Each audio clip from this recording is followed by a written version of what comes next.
liner nitong bulbo na to. So bago ikabit ang liner, kakabit ko muna itong mga o-ring na to. Itong o-ring na to, ito ang pumipigil ng langis sa tubig. Hindi maghalo yung langis sa tubig. Tatlong o-ring to. So ito ang baba, itong violet na to, nasa baba to. Ang pinipigilan nito, yung langis hindi umakyat sa tubig.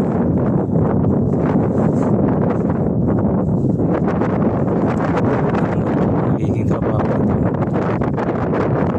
So itong dalawang ito, nasa taas to, ang nagiging trabaho naman nila, pigilan nila yung tubig na di bumaba sa langis. So ito kabaliktaran ko sa caterpillar. Yung caterpillar, baliktad naman to, hindi baliktad lang. Yung caterpillar nakalagay ang o-ring sa liner. Ito naman na bulbo, ang o-ring nakalagay sa block. Yan.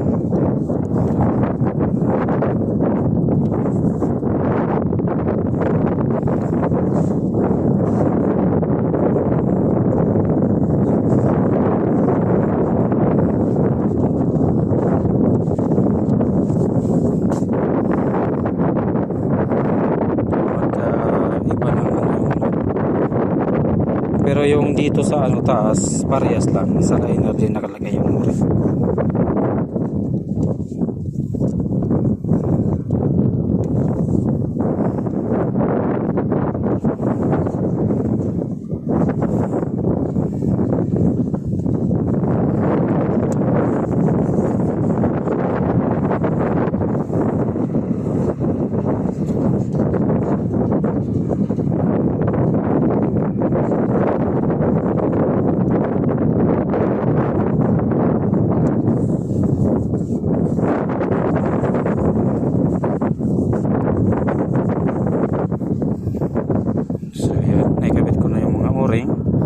Ayan, lahat na yan.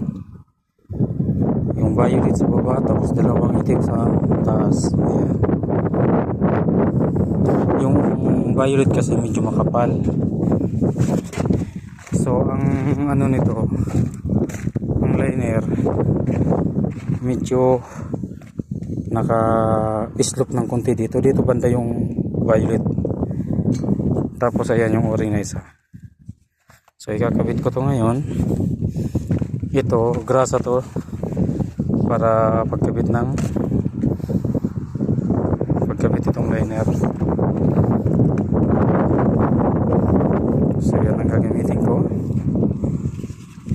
itong grasa na to, kasi para naman sa kanya yan pagkabit ng liner.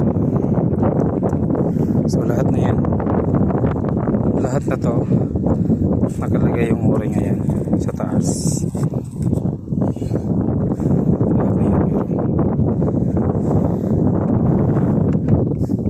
Bago itong lahat ng liner, bago rin yung piston na yan, pagkakabit ko nito, yung piston na asimpulin ko,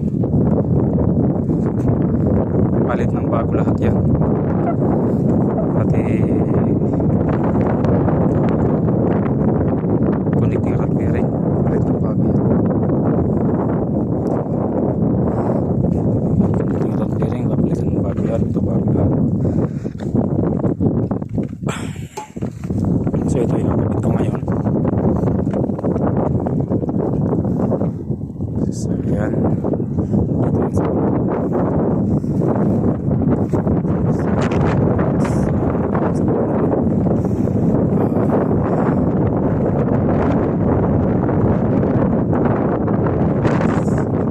pag-like naman po, pag-share sa supportan nito.